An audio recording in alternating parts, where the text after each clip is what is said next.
Biar hanya kehendak-Mu saja yang jadi Tuhan. Karena hanya kehendak-Mu saja yang terbaik, yang termulia bagi kehidupan kami Tuhan.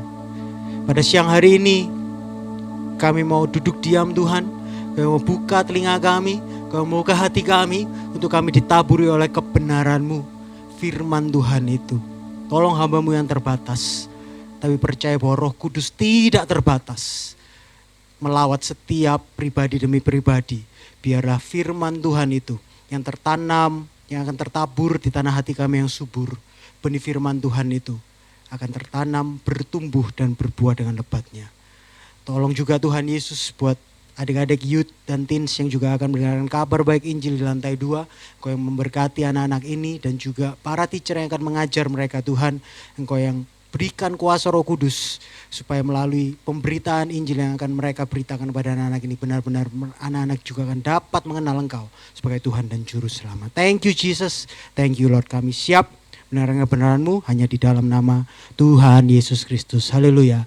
Amin. Bapak Ibu semuanya dipersilakan duduk. Puji nama Tuhan dan teman-teman youth bisa ke lantai 2. Jika ada yang belum dapat tempat duduk, ada beberapa tempat yang kosong nih. Satu sip. Puji nama Tuhan. Selamat siang Bapak Ibu, saudara-saudara, teman-teman semuanya. Sungguh bersuka cita kita bisa kembali bersama-sama beribadah, memuji, menyembah Tuhan di gereja ini. Dan izinkan saya menyapa Welcome to Common Church buat Bapak Ibu, teman-teman, saudara-saudara yang pertama kali bergabung beribadah bersama dengan kami. Welcome to Common Church. Di sini kita percaya bahwa di dalam Kristus kita diterima apa adanya. Di dalam Kristus kita tapi tidak akan dibiarkan apa adanya. Amin. Nah, buat Bapak Ibu yang pertama kali beribadah bersama dengan kami, sepulang ibadah ini ada free coffee yang bisa dinikmati untuk bisa kita saling mengenal satu sama lain. Puji nama Tuhan. Saudara-saudara, kita sudah berada di bulan Desember ya. This is the end of tahun 2025. Bulan yang paling banyak dirayakan oleh orang Kristen di seluruh dunia karena identik dengan perayaan kelahiran Tuhan Yesus Kristus. Nah, Jumat saya baca sebuah artikel ya. Jumat lalu ternyata di pusat ibu kota Jakarta, salah satu ikon Jakarta yaitu Bundaran HI, Gubernur Jakarta dan wakilnya Rano Karno meresmikan kick off Christmas Colossal yang akan berlangsung sampai tanggal 23 Desember. Wah, ada apa saja di sana? Wah, ada penampilan paduan suara terbaik, enggak cuma di Bundaran HI tapi di 10 lokasi strategis. Ada di Bundaran HI, Terowongan Kendal, Sarinah, Stasiun MRT ASEAN, mana nih? Taman Literasi Marta Kristina Tiahahu, Taman Ismail Marzuki, Terminal Rawamangun. Wah, di seluruh wilayah Jakarta Pusat, Jakarta Utara dan sebagian wilayah Jakarta Barat. Selama 12 hari di kota Jakarta akan dipenuhi lantunan lagu-lagu Natal. Gak cuma Christmas Carol Colossal, berbagai kegiatan menarik juga diadakan, disiapkan. Di antaranya apa? Christmas Market di Blok M. Lalu pasar kreatif Natal, ada lomba dekorasi Natal untuk pertokoan, perhotelan dan pusat perbelanjaan. Dan satu lagi, di Bundaran HI juga akan dimeriahkan Jakarta Light Festival pada tanggal 23 sampai 20 Desember dengan 19 titik ornamen Natal. Waduh, luar biasa ya. Saya cerita ini supaya kalau kalian langsung kepengin liburan ke Jakarta, jangan lupa ajak kami. No. Tapi kita lihat ya bahwa perayaan Natal semuanya merayakan. Gak peduli mungkin bukan sekedar orang Kristen tapi juga orang yang tidak mungkin bukan Kristen. Ya. Mendengar hal ini sungguh bersyukur kita bisa melihat keindahan toleransi yang ada di bangsa negara kita. Di tengah berbagai gesekan isu-isu agama ternyata masih banyak saudara kita yang punya semangat kebinekaan. Dan kalau kita lihat ini sengaja diadakan di Bundaran HI, sungguh ini sebuah apa ya? Statement. Ini kan pusatnya Jakarta ibu kota, di statement bahwa ini loh Jakarta Indonesia menghargai kebinekaan. Sungguh sebuah kelegaan kalau kita masih sebenarnya bangsa ini sungguh menjunjung tinggi ya ketoleransian beragama. Tapi di sisi lain pemandangan melihat berita-berita toleransi ini juga membuat saya merenung dan bertanya apakah sebenarnya arti Natal itu? Do we really understand the meaning of Christmas? Apakah kita benar-benar mengerti sih makna Natal itu apa, arti Natal itu apa. Apakah kita sungguh-sungguh mengerti esensi kita merayakan Natal itu seperti apa.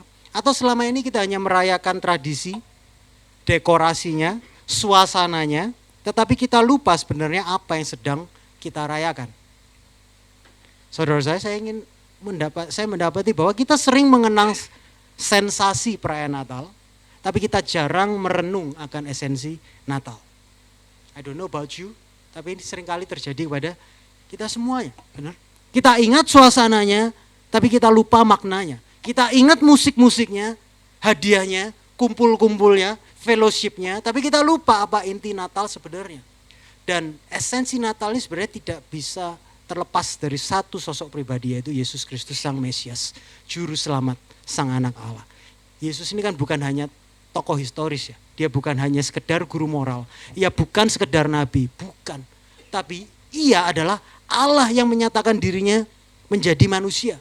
Sebuah klaim yang sebenarnya sangat amat radikal. Sebuah klaim yang tidak memberi ruang netral kepada siapapun. Either he is God, as what he said, atau dia bukan.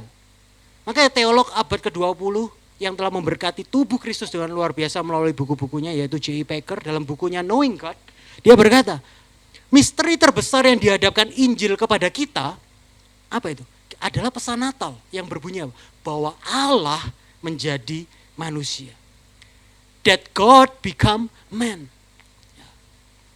Dan siang ini kita akan sama-sama belajar dari sebuah klaim yang Alkitab menyatakan tentang Yesus bahwa dia adalah Sang Anak Allah. Dan judul khotbah saya siang hari ini saya beri judul The List. Bukan the list yang paling kecil, tapi daftar silsilah ya. Dan tentunya kita akan melihat daftar silsilah keturunan Yesus. Mari kita buka Lukas 3 ayat 21 sampai 38. Lukas 3 ayat 20 sampai 38. Kalau kalian punya Alkitab silakan buka, kalau ada di handphone boleh juga dibuka di sini. Kalau enggak, saya sudah siapkan di sini, kita bisa lihat bersama-sama. Saya akan baca yang hitam, Bapak Ibu Saudara-saudara bisa baca yang merah, oke? Nah, ini ayat yang menarik. Lukas 3 ayat 23 sampai 38. Saya baca mulai ayat 23, 1, 2, 3. Ketika Yesus memulai pekerjaannya, ia berumur kira-kira 30 tahun. Dan menurut anggapan orang, ia adalah anak Yusuf, anak Eli. 24.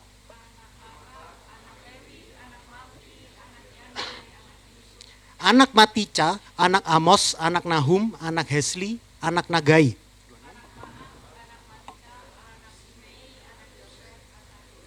Anak Yohanan, anak Resa, anak Serubabel, anak Sealtiel, anak Neri.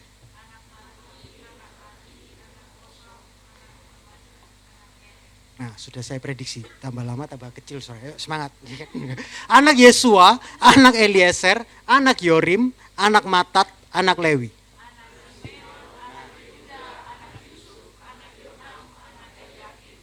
Anak Melea, anak Mina, anak Matata, anak Natan, anak Daud.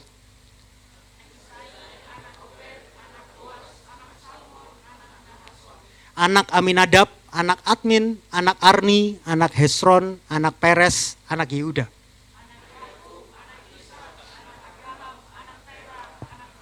Anak Seruk, anak Rehu, anak Pelek, anak Eber, anak Salmon.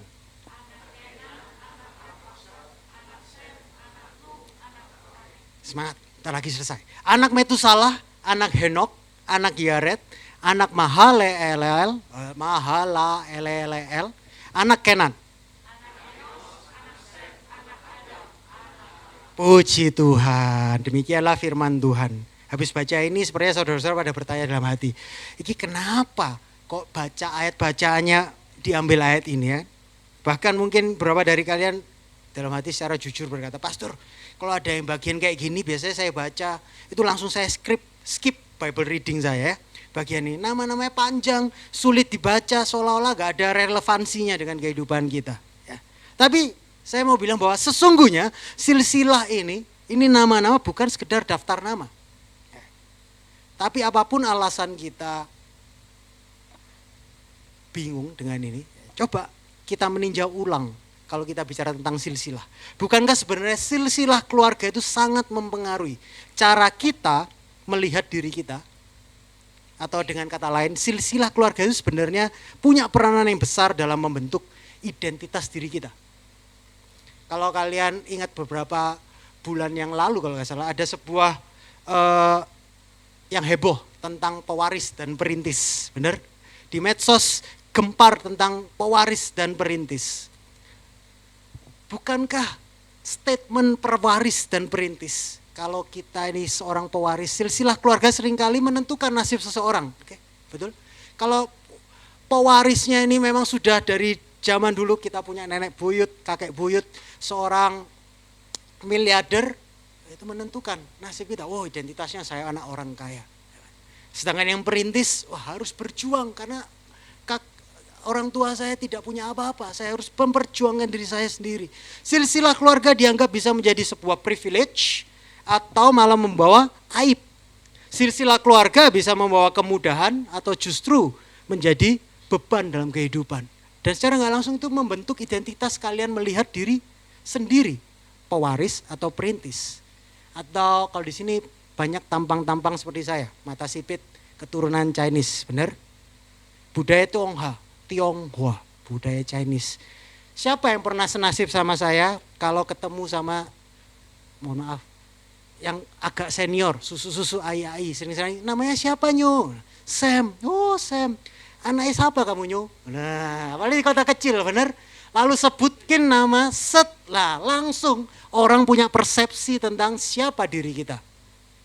Apakah silsilah kita seorang pewaris, seorang konglomerat, atau punya track record yang tidak terlalu baik. So, silsilah itu sangat amat menentukan sebenarnya. Nah, karena itu ketika Alkitab mencatat silsilah Yesus dengan begitu rinci, itu menunjukkan bahwa Allah ingin kita melihat sesuatu yang sangat penting sebenarnya.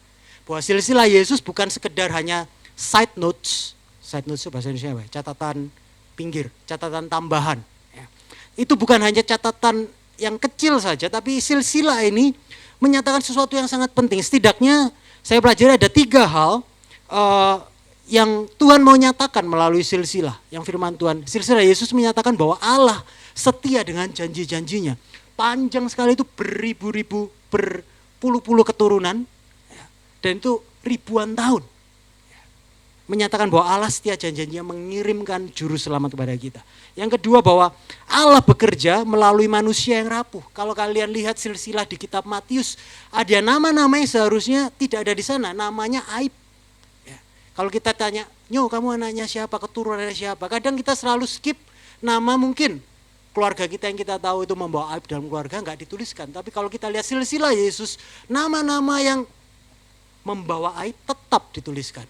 Menunjukkan bahwa Allah bekerja meskipun melalui manusia yang rapuh, yang seharusnya tidak masuk hitungan. Dan silsilah Yesus juga menyatakan bahwa Kristus masuk ke dalam sejarah manusia untuk mengubah kisah kita. Wow. Nah, berbicara mengenai silsilah, kalau kalian pernah membaca kitab Injil di sana, saudara-saudara akan mendapati bahwa Injil Matius juga dimulai dengan sebuah catatan silsilah tentang kelahiran Yesus. Tadi kita baca Lukas ya. Tapi Matius, kalau kalian buka Matius pasal yang pertama, maka di sana juga akan tertulis silsilah Yesus. Tapi beda sekali dengan Injil Lukas. Dan saya ingin secara cepat kita menyoroti perbedaan ini. Di mana sih letak perbedaan silsilah dari Injil Matius dengan Injil Lukas? Ketika kita baca silsilah Yesus di Injil Matius dan kemudian membandingkannya dengan Injil Lukas, yang akan kita temukan adalah perbedaan yang sangat mencolok. Bukan sekedar beda urutan, tapi beda struktur dan penekanan. Bahkan namanya beda.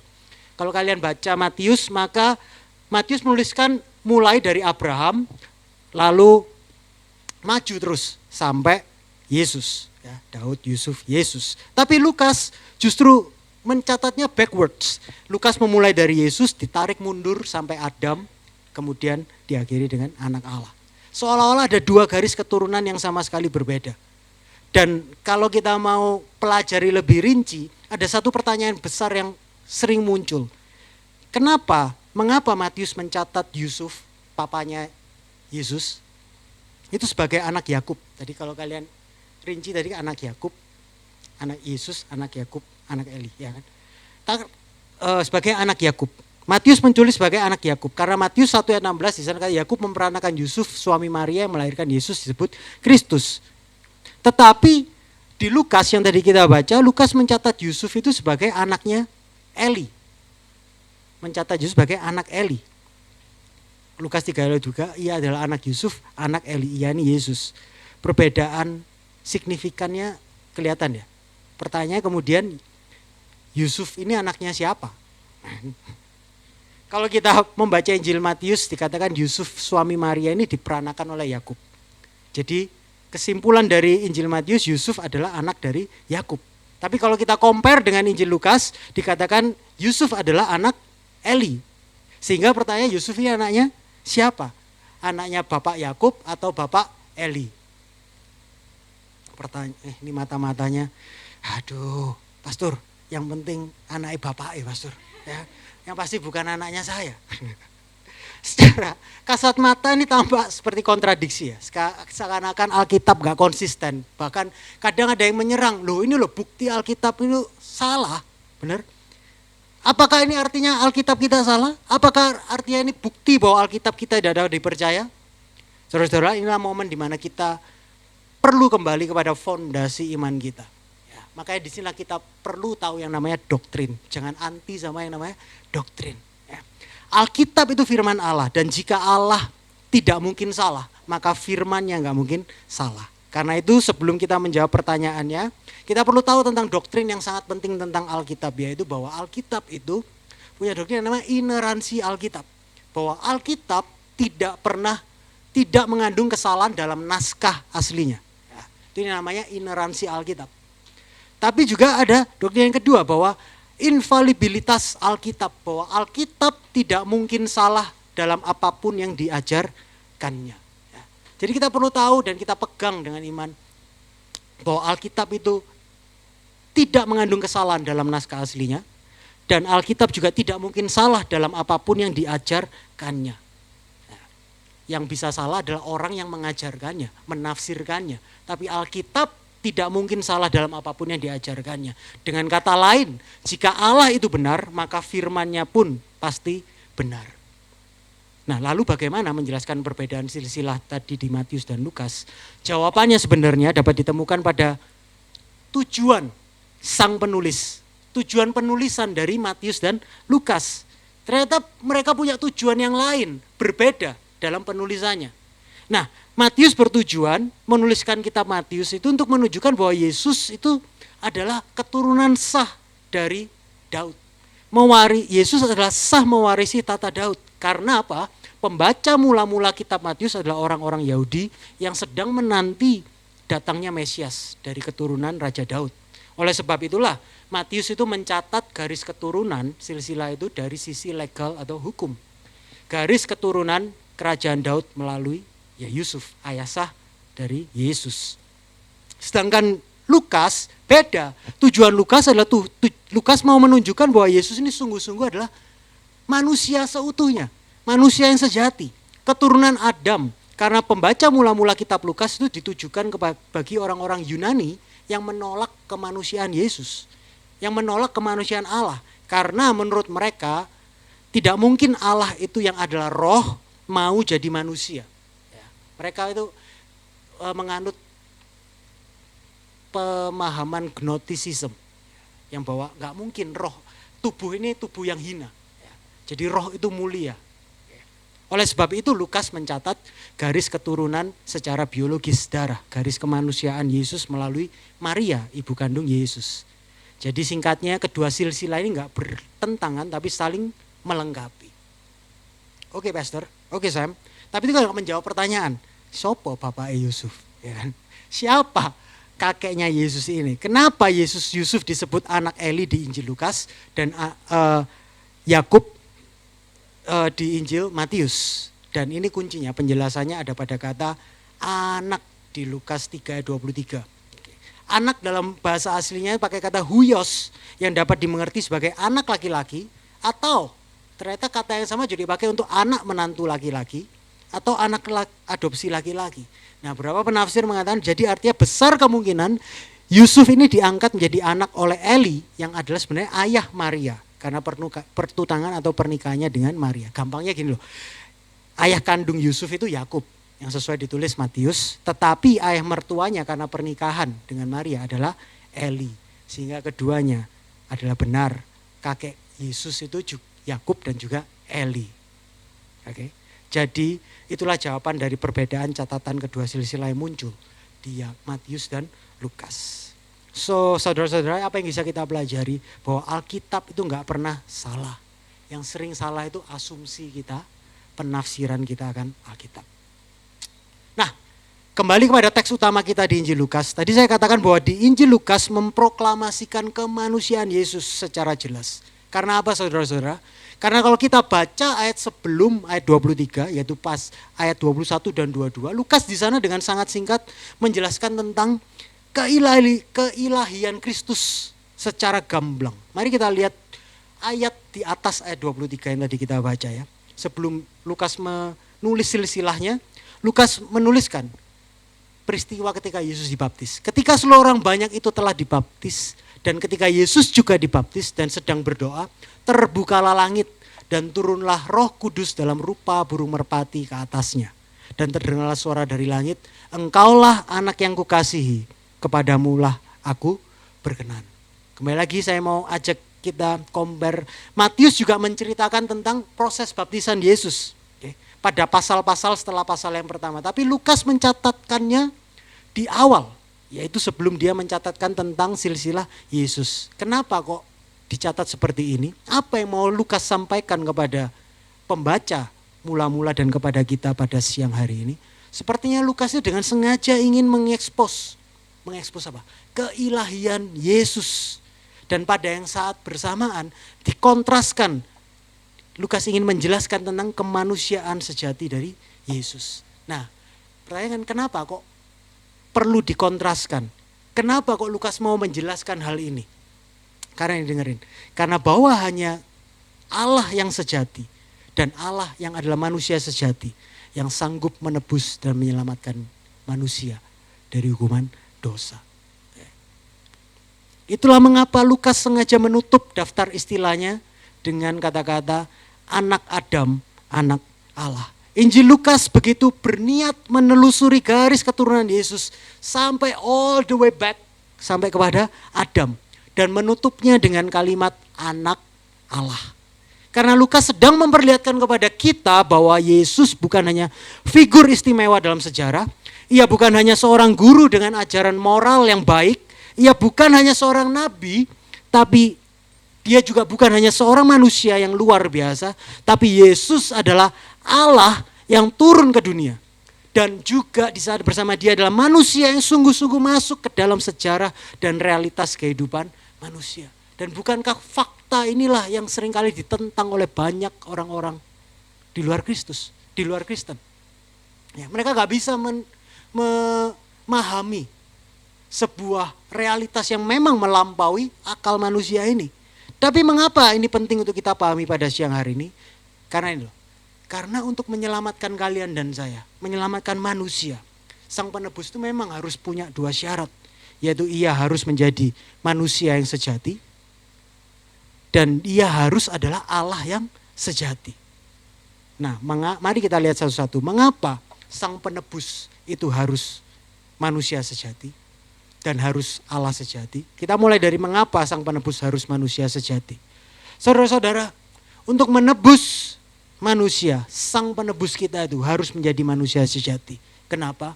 Setidaknya ada 3 alasan. Agar ia dapat mentaati hukum Allah sebagai wakil kita. Kita gak mungkin menggenapi hukum Allah dengan sempurna. Manusia gak mungkin dengan sempurna dapat mentaati hukum Allah dengan sempurna.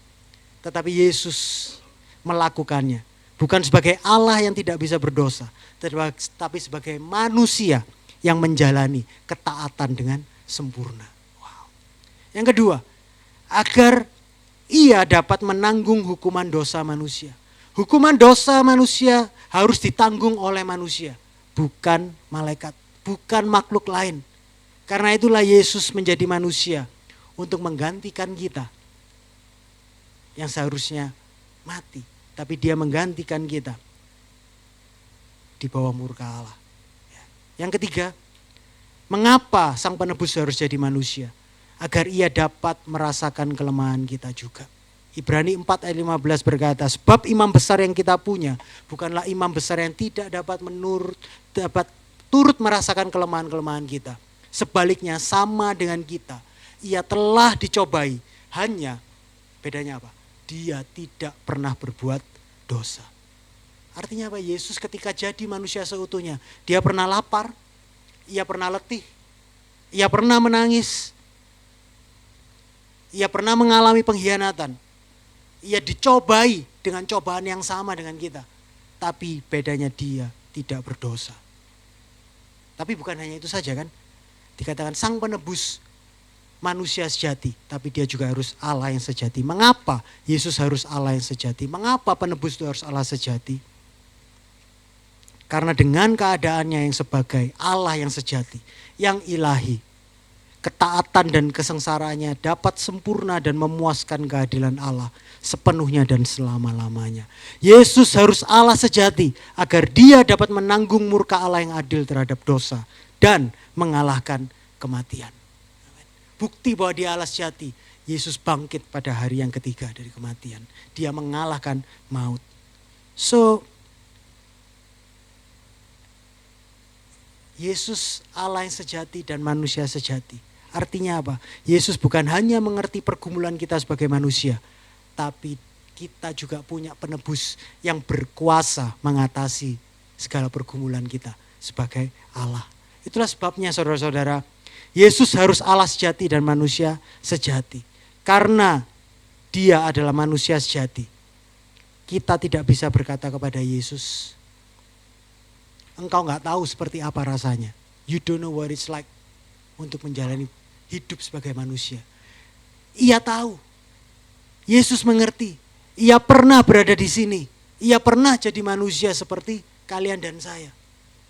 Tetapi di saat yang sama, karena dia adalah Allah yang sejati, kita juga tidak bisa berkata kepada Yesus, you cannot help me.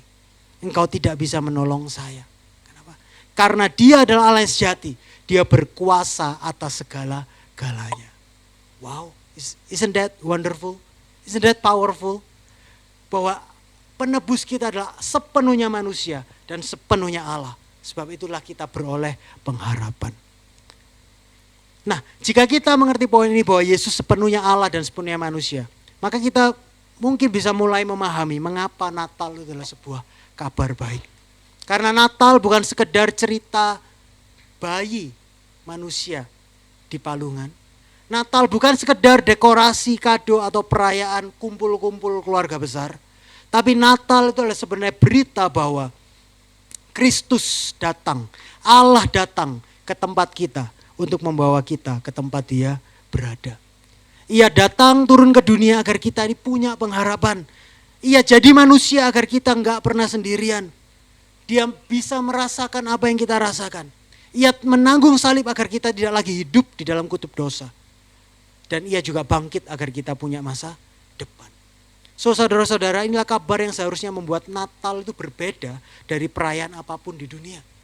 Atau kita bisa merayakan bersama-sama dengan orang yang tidak mengerti arti Natal. Tapi ketika kita memaknai Natal, kita punya makna yang jauh lebih dalam. Karena kita tahu sebenarnya apa arti Natal yang sesungguhnya. Bahwa Allah yang maha tinggi, sang pencipta alam semesta, sang penguasa kekekalan, itu masuk ke dalam waktu, masuk ke dalam sejarah, masuk menjadi daging dan darah manusia. Agustinus de Hippo pernah menulis kata-kata yang begitu indah mengenai inkarnasi Allah jadi manusia. Dia mengatakan, pencipta manusia jadi manusia. Penguasa bintang-bintang harus menyusui di dada ibunya. Sang roti hidup harus jadi lapar. Sang mata air harus jadi haus. Sang terang harus tidur. Sang jalan itu harus merasakan lelah dalam berjalannya. Bahkan sang kebenaran dituduh sebagai saksi palsu. Sang guru dipukuli dengan cambuk. Sang pondasi yang terkokoh rela digantung di atas kayu. Sang kekuatan itu rela menjadi lemah. Bahwa penyembuh rela untuk dilukai.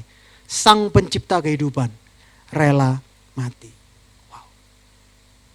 Ini karya inkarnasi Kristus yang sungguh luar biasa, yang seharusnya mengingatkan kalian dan saya betapa sesungguhnya kita ini manusia yang gak berdaya, manusia yang hina, yang berdosa, yang gak layak. Tetapi kabar baik Natal itu memberikan kepada kita sebuah kabar baik. Ada Allah, pencipta kita yang jadi manusia. Kita ditebus, kita diselamatkan, bahwa kita diangkat menjadi anak-anaknya. Dan untuk itu dia harus datang ke dalam dunia bagi kalian dan saya. Amin. Mari yang bersyukur atas karya Kristus, agar inkarnasi Kristus bisa berikan kemuliaan kepada dia. Saudara-saudara, kalau kita kembali lagi dalam catatan Injil Lukas, kita telah melihat bagaimana Lukas itu menelusuri garis keturunan Yesus mundur sampai ke Adam. Lalu menutup daftar itu dengan sebuah kalimat yang anak Enos, anak Set, anak Adam, dan anak Allah. Nah pertanyaannya, mengapa Lukas mengakhiri silsilah Yesus seperti ini? Mengapa menutupnya bukan dengan Daud, bukan dengan Abraham, tetapi Adam? Kenapa gak disamakan sama Matius? Kemudian langsung menyebut Yesus sebagai anak Allah. Apa pesan yang ingin disampaikan Lukas kepada kita? Nah hari ini kita akan melihat 3 pesan dari penutupan silsilah di kitab Lukas ini. Ya, kenapa kok Lukas menutupnya anak Adam, anak Allah? Lukas ingin menunjukkan bahwa Yesus adalah juru selamat untuk semua manusia. Jika Matius menulis Injil untuk orang Yahudi dan mulai dari Abraham, bapa bangsa Israel, Lukas menulis Injil untuk bangsa-bangsa mulai dari Adam, bapa seluruh manusia. Dengan kata lain, Matius menekankan Yesus sebagai Mesias bangsa Israel, tetapi Lukas menunjukkan bahwa Yesus itu sebagai juru selamat seluruh dunia. Karena itulah Lukas menelusuri silsilah sampai kepada Adam. Agar apa? Supaya kita ngerti bahwa Yesus datang berinkarnasi ke dunia. Bukan hanya untuk satu bangsa tertentu, tetapi untuk seluruh umat manusia. Dan itu kabar baik buat kita yang bukan keturunan orang Yahudi. Artinya kabar baik Lukas inilah yang memberi pengharapan bagi kita. Orang-orang yang bukan Yahudi. Kita orang Indonesia. Inilah kabar baik untuk semua suku, ras, semua generasi, semua latar belakang. Bahwa Yesus datang untuk semua keturunan Adam. Yaitu kita semuanya. Yang kedua, Lukas ingin menegaskan universalitas kejatuhan manusia. Tapi saat sama juga universalitas keselamatan. Dengan menarik garis keturunan Yesus itu kembali kepada Adam. Lukas mengingatkan bahwa semua manusia itu memiliki satu masalah yang sama. Apa itu? Kita mewarisi dosa Adam, kita mewarisi kutuk Adam, dan kita juga mewarisi kematian Adam. Roma 5 ayat 12 berkata, sebab itu sama seperti dosa telah masuk ke dalam dunia oleh siapa? Satu orang. Satu orang ini siapa? Referensinya ke Adam, benar? Tetapi di kitab yang sama, pasal yang sama, juga mencatat Roma 5 ayat 19. Demikian pula oleh ketaatan satu orang, semua orang menjadi orang benar. Wow, ketaatan siapa satu orang ini? Yesus. Benar. Artinya apa? Dengan kata lain, melalui Adam kita memang diwarisi dosa. Tetapi melalui Kristus kita diwarisi kebenaran. Yesus datang sebagai Adam yang kedua. Manusia yang baru, kepala manusia yang baru. Ia datang untuk membalikkan apa yang Adam lakukan. Kita boleh jadi pewaris Adam.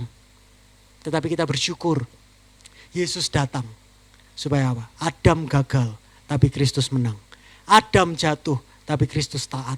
Adam membawa maut, tapi Kristus membawa kehidupan. Wow, inilah inti Injil yang Lukas ingin kita lihat dari silsilah ini. Bahwa di runut ini menceritakan sebuah kabar baik.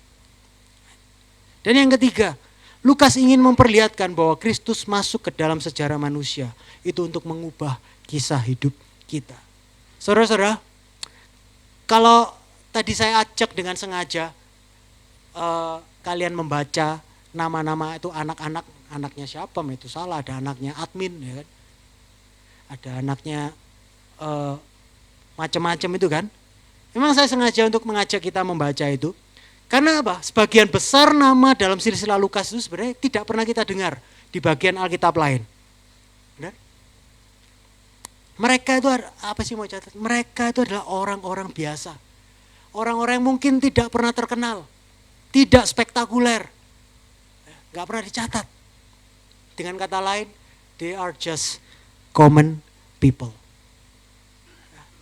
Dan justru itu poin yang mau disampaikan. Jika Kristus masuk ke dalam silsilah manusia biasa, itu berarti ia juga bisa masuk ke dalam hidup manusia biasa seperti kita. We are just common people. Nama-nama yang terdaftar itu, silsilah Yesus itu mungkin pernah juga jatuh dalam dosa. Mereka adalah orang-orang yang pernah kecewa, orang-orang yang pernah gagal, orang-orang yang pernah menangis, pernah tersakiti, pernah berjuang. Mungkin mereka juga hidup ada yang diberkati. Mereka juga ada yang hidupnya penuh sukacita.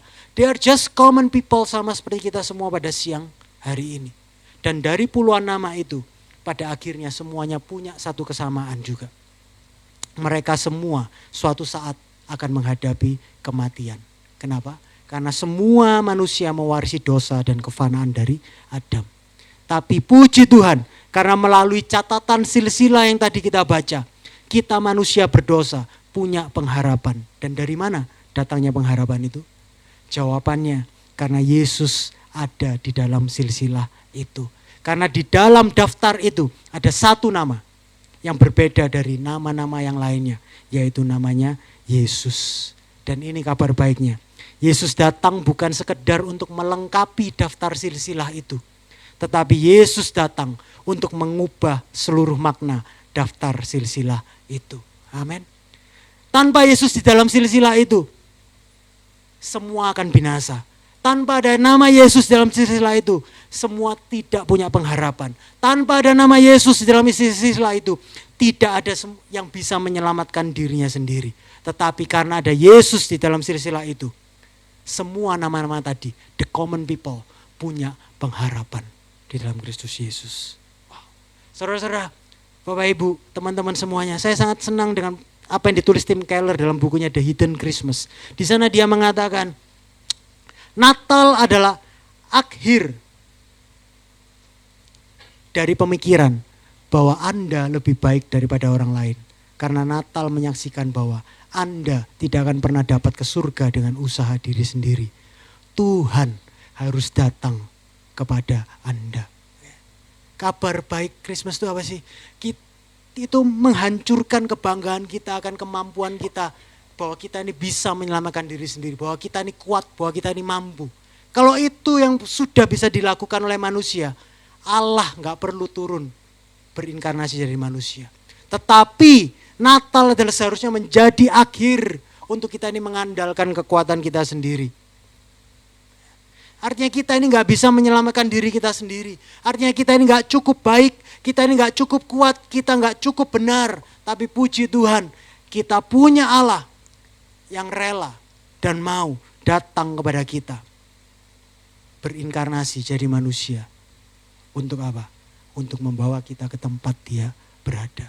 Karena itulah silsilah ini adalah kabar baik. Silsilah inilah Injil. Karena itulah silsilah inilah pernyataan anugerah.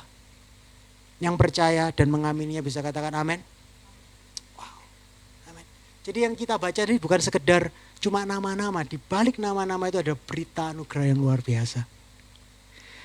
Nah, sekarang saudara-saudara, setelah kita melihat bagaimana Lukas menelusuri silsilah Yesus sampai kepada Adam dan menutupnya dengan pernyataan anak Allah. Mungkin ini kan yang ditunggu-tunggu. Lalu apa arti semuanya ini bagi hidup kita hari ini?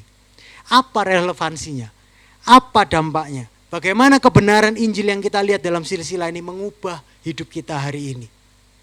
Apa sih implikasi dari silsilah Yesus bagi hidup kita sehari-hari? Siang hari ini saya berharap kita dapat bawa pulang 3 implikasi ini ya dari silsilah Yesus ini. Yang pertama, karena Kristus ada di dalam daftar silsilah itu, kita memiliki pengharapan di tengah ketidakpastian. Amin. Ketika kita melihat puluhan nama dalam silsilah Lukas, tadi saya bilang banyak dari mereka tidak dikenal. Mereka tidak punya catatan spektakuler.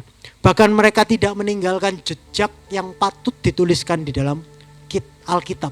Ya. Mereka adalah orang-orang biasa. Mereka punya pergumulan biasa.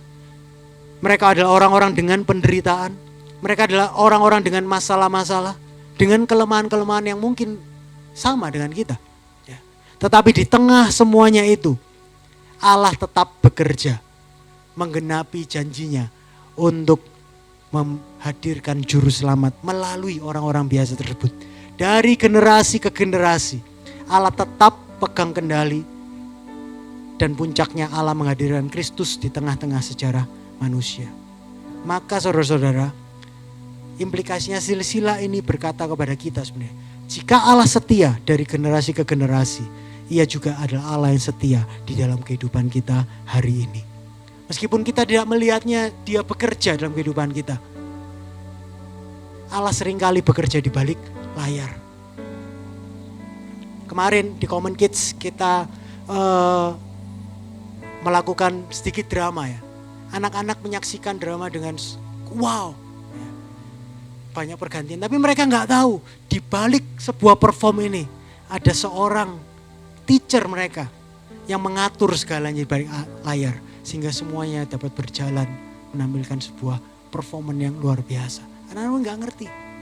Seringkali Allah bekerja di balik layar. Ya, kita nggak ngerti kenapa kok harus melalui ini. Kenapa kok hidupanku begini? Kenapa kok aku bukan pewaris, tapi aku harus jadi seorang perintis. Sometimes we don't understand. Tapi dari daftar silsilah ini kita bisa melihat bahwa Allah adalah Allah yang bekerja dari generasi ke generasi. Dia pegang kendali. Dia Allah yang setia. Di tengah ketidakpastian dunia, di sana kita tetap bisa punya pengharapan. Ketika masa depan tampak gelap, ketika doa sepertinya mungkin belum terjawab, ketika hidup begitu terasa berat, dan ketika kita lihat tidak ada jalan keluar, kita diingatkan siang hari ini, Kristus masuk ke garis sejarah manusia untuk menunjukkan bahwa Allah tidak pernah meninggalkan umatnya. Silsilah Yesus, seharusnya Yesus itu enggak ada di sana. Karena apa? Yang di atas-atasnya itu sudah banyak aib. Tapi toh Allah tetap setia, dapat menggenapi janji-janjinya. Dan kalau Allah setia, di masa lalu Allah setia menepati janjinya, maka saya percaya hari ini pun Allah yang sama. Dia Allah yang setia menopang hidup kita semuanya. Amin. Implikasi yang kedua, karena Kristus ada di dalam silsilah itu, hidup kita dapat berubah. Teman-teman, silsilah ini mengingatkan bahwa tanpa Kristus kita ini adalah ahli waris dosa Adam. Kita berada di bawah kutuk, di bawah dosa, di bawah maut. Tetapi ketika Kristus masuk dalam silsilah itu, everything changes. Semuanya berubah. Jika Kristus dapat mengubah cerita dari puluhan generasi manusia yang berdosa, Ia juga dapat mengubah cerita hidup kita. Mungkin ada yang datang pada siang hari ini dengan keputusasaan. Biarlah kabar baik Injil ini memberikan kepada kita pengharapan. Mungkin ada yang datang pada ibadah pada siang hari ini dengan sebuah kehancuran. Biarlah kalian pulang mendapat pemulihan. Dan yang paling utama, karena Kristus ada dalam silsilah itu, kita yang dulunya hidup dalam dosa, kita jadi hidup di dalam kebenaran. Saudara-saudara, kasih karunia Tuhan tidak hanya menghapus masa lalu kita, tapi itu juga mengubah masa depan kita. Tadi Tim Keller mengatakan Natal adalah akhir dari anggapan bahwa kita bisa menyelamatkan diri kita sendiri. Kita nggak bisa mengubah diri dengan kekuatan sendiri. Kita nggak bisa meraih keselamatan dengan usaha kita sendiri, dengan ketaatan kita, dengan keagamawian kita, dengan moralitas kita baik, nggak bisa. Kita nggak bisa menguduskan diri dengan kemampuan sendiri. Tetapi karena Kristus hidup di dalam kita, kisah hidup kita tidak lagi akan sama. Kelahiran Kristus adalah jaminan bahwa hidup kita dapat dan pasti diubahkan. Amin. Dan yang ketiga, karena Kristus ada dalam silsilah itu, kita dimampukan untuk hidup berbeda dari dunia. Apa yang saya maksud dengan ini? Saudara-saudara, ketika kita telah menjadi milik Kristus, hidup kita tidak bisa lagi sama seperti dunia ini. Let me repeat again. Ketika kita telah jadi milik Kristus, ketika kita akan Kristus ada dalam diri kita, kita tidak bisa lagi sama seperti dunia ini. Dalam diri kita Roh Kudus, ada Roh Kudus yang memampukan kita untuk berkata tidak kepada dosa dan berkata iya kepada kebenaran. Ketika dunia menawarkan kompromi, saya percaya ketika Kristus ada dalam diri kita, kita bisa berkata tidak. Karena apa? Karena Kristus, aku cukup. Ketika hati kita tergoda untuk mengejar hal-hal dunia, kita dapat berkata, no, karena dalam Kristus aku puas. Ketika kita lemah, kita dapat berkata, karena Kristus anugerahnya cukup bagiku. Amin. John Piper mengatakan anugerah itu bukan sekedar keringanan hukuman ketika kita telah berbuat dosa. Anugerah adalah karunia Allah yang memampukan untuk tidak berbuat dosa. Anugerah itu sesungguhnya kekuatan, bukan hanya pengampunan. Seringkali orang-orang bicara, aduh, kalau bicara pengampunan nanti itu menjadi pembiaran. Tapi kalau kita mengerti sebuah anugerah yang Allah berikan, itu tidak akan membuat kita justru lisensi untuk berbuat dosa. Tapi itu justru adalah kekuatan untuk kita dapat mengalahkan dosa. Amin. Itu artinya anugerah bukan hanya menghapus dosa kita. Anugerah bukan hanya memberi kita identitas baru. Tetapi anugerah itu memberi kekuatan untuk kita hidup berbeda dari dunia ini. Itulah sebabnya, saudara-saudara, teman-teman, Bapak Ibu semua yang saya kasih dalam Kristus, kelahiran Kristus, Natal, kabar baik Natal itu bukan hanya tentang selebrasi. Kelahiran Kristus bukan hanya tentang selebrasi, tetapi tentang deklarasi. Deklarasi apa? Deklarasi bahwa kita bukan lagi hamba dosa, bahwa kita bukan lagi hidup dalam kebiasaan lama, bukan lagi dipenjara oleh ketakutan, tetapi deklarasi bahwa kita hidup dalam kebebasan dan kemenangan di dalam Kristus. Amin. Dan inilah kabar baik dari silsilah Yesus Kristus. So, biarlah kita mengingat setiap kali mungkin bulan Desember, mungkin di sini ada hamba Tuhan yang sering kali ikut kebaktian Natal, yang diceritakan itu saja. Mungkin yang kita dengar adalah itu saja. Tapi biarlah itu menjadi pengingat selalu ya, bahwa memang berita yang itu saja itu sebenarnya adalah anugerah terbesar. Tanpa inkarnasi Yesus, kita ini gak punya pengharapan apapun. Tapi syukur kepada Allah. Allah setia kepada janjinya. Dan dia telah lahir ke dunia untuk menyelamatkan kalian dan saya. Amin. Dan karena itu, saya undang kita semua bangkit berdiri. Dan kita bacakan ayat terakhir pada siang hari ini sekaligus menjadi penutup ibadah kita. Mari kita baca dengan keras bersama-sama Galatia 2 ayat 20. 1, 2, 3. Namun aku hidup, tetapi bukan lagi aku sendiri yang hidup, melainkan Kristus yang hidup di dalam aku. Dan hidupku yang di dalam daging adalah hidup oleh iman dalam Anak Allah yang telah mengasihi aku dan menyerahkan dirinya untuk aku. Amin. Terima kasih ya Tuhan Yesus. Kalau Kau sudah ingatkan kami bahwa Engkaulah satu-satunya pengharapan kami Tuhan. Dan Kau buktikan Tuhan dengan Kau berinkarnasi menjadi manusia, lahir di dunia ini Tuhan, untuk membawa kami ke tempat Engkau berada Tuhan. Terima kasih Tuhan Yesus, Kau sudah lahir buat kami. Di tengah kami merayakan bulan Natal ini, tolong kami Tuhan untuk kami tidak lupa akan esensi Natal ini. Bahwa ini adalah tentang pribadi yang bernama Yesus Kristus itu. Terima kasih Kau sudah hadir dalam kehidupan kami. Sehingga kehadiran-Mu itu mengubah segala sesuatunya Tuhan. Mungkin ada dari kami, ketika kami melihat silsilah kami, keluarga kami mungkin gak masuk hitungan. Kami terlahir dari keluarga yang broken. Kami terlahir dari keluarga yang mungkin dianggap oleh dunia ini sebagai aib. Tapi kabar baik Injil yang kami dengar pada siang hari ini, biar itu dapat menjadi pengharapan dalam hidup kami. Bahwa masa lalu kami tidak menentukan masa depan kami. Masa lalu kami, silsilah kami, keluarga kami bukanlah identitas kami. Karena di dalam Kristus kami punya identitas yang baru. Dan Dan mungkin ada dari kami yang terlahir dengan berbagai macam privilege. Biarlah kabar baik ini menjadi pengingat kami juga untuk kami tidak bergantung, bersandar, berharap kepada privilege apa yang kami terima dalam dunia ini. Tapi biarlah kebermaknaan hidup kami, keberhargaan hidup kami, identitas kami letakkan di dalam Engkau saja Bapa. Karena semua privilege dunia ini hanyalah sementara, dapat berlalu, sebuah dasar yang rapuh.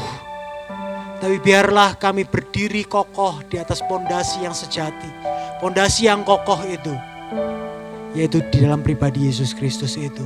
Bahwa Engkau Allah yang mulia, Engkau yang punya segala privilege di surga. Engkau rela meninggalkan semuanya itu, lahir di palungan yang hina, jadi bayi yang lemah, supaya kita, manusia berdosa, manusia yang berlumpur dosa ini, Engkau angkat Tuhan, untuk mendapat kemuliaan yang kekal, untuk mendapatkan harta yang terindah itu, yang hanya kami miliki dalam pribadi Yesus Kristus. Terima kasih Bapa, terima kasih Yesus, hamba-Mu telah selesai berbicara. Tapi biarlah Roh Kudus terus berbicara kepada setiap pribadi masing-masing yang hadir pada siang hari ini. Hamba-Mu tidak mengerti apa yang menjadi pergumulan mereka, tapi Engkau yang mengenal setiap pribadi ini. Dan Engkaulah jawaban dari setiap pergumulan kami semuanya pada siang hari ini. Biarlah kabar baik bahwa Engkau hadir di silsilah yang kami dengarkan ini menjadi jangkar yang kuat, bahwa Engkau pun ada di dalam kehidupan kami. Engkau hadir dalam kehidupan kami. Engkaulah jawaban dari setiap pergumulan kami Bapa. Thank you Jesus, thank you Jesus. Terima kasih Bapa, inilah doa sembahyang kami. Kami melaksanakannya dalam nama Tuhan Yesus Kristus. Haleluya. Amin. Bapak Ibu dipersilakan.